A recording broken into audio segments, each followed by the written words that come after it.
Your name, sir? Charles Centerfit Hart. And where are you from? Gadsden, Alabama, but my ancestors enslaved people in Lowndes County from 1830s to 1865 when the war ended. And I've been on the racial reservation properties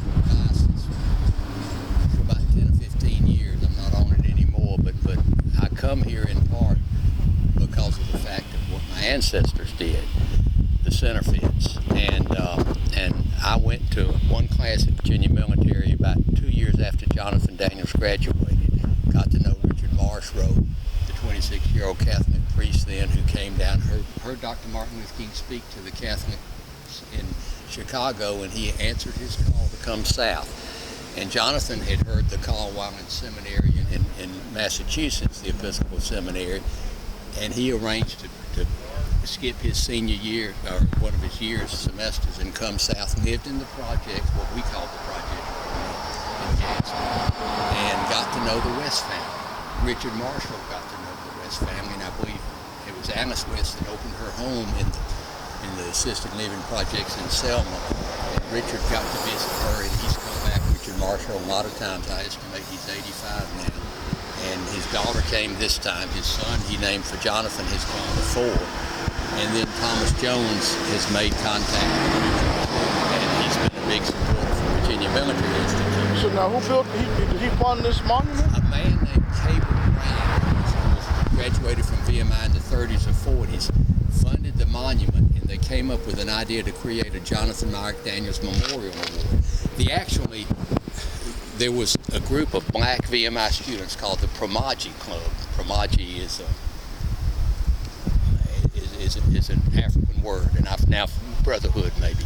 And that group, and I've taken pictures of some of them as members, they helped fund this marker, and in honor of an Alabama lady that I knew, and Ellen Terry, another Alabama writer from Birmingham, I contributed and said add it to the Promaji Club budget. But they funded it, and this Cable Brand came up with the idea of a Jonathan Mark Daniels Award. The first recipient was going to be President Jimmy Carter, who said, I don't need any honors. Mr. Brand from VMI said, President Carter, this is an honor for us if you will accept this award in honor of his self-sacrifice, what Jonathan Daniels did to step in front of Ruby Sells. Although the white man wanted to kill 2 outside agitators, and he almost succeeded with Richard Marshrow, shooting him in the back, running away, shooting Jonathan in the front. But anyway, President Carter accepted the award. We were there to witness Congressman John Lewis, who was from Alabama, accept that award, and I took a photograph of Richard Marshrow embracing John Lewis after he had received the award. Richard was up at VMI. Congressman John Lewis received the Jonathan Daniels Humanitarian Award, and I love the fact that I happened to be on the scene, and like you were on the scene to record what's happening. And I got lucky because I'm facing Congressman Lewis and Richard, who they had met before, and they knew each of their stories about getting involved in civil rights and getting beaten for trying to do the right thing and encourage others to do the right thing. So that's sort of what happened, and there have been other winners of this Jonathan Daniels Humanitarian Award at VMI, but VMI supported it because even though he was found in court, he was sort of a fish out of water in Virginia. He was a white guy from New Hampshire, wasn't athletic, but he put up with the jail conditions because he had been harassed as a student at VMI, as all students are, to make them tougher. And he loved everybody. The pictures of Jonathan smiling, to me, I'd have been scared to death, knowing what could happen to him.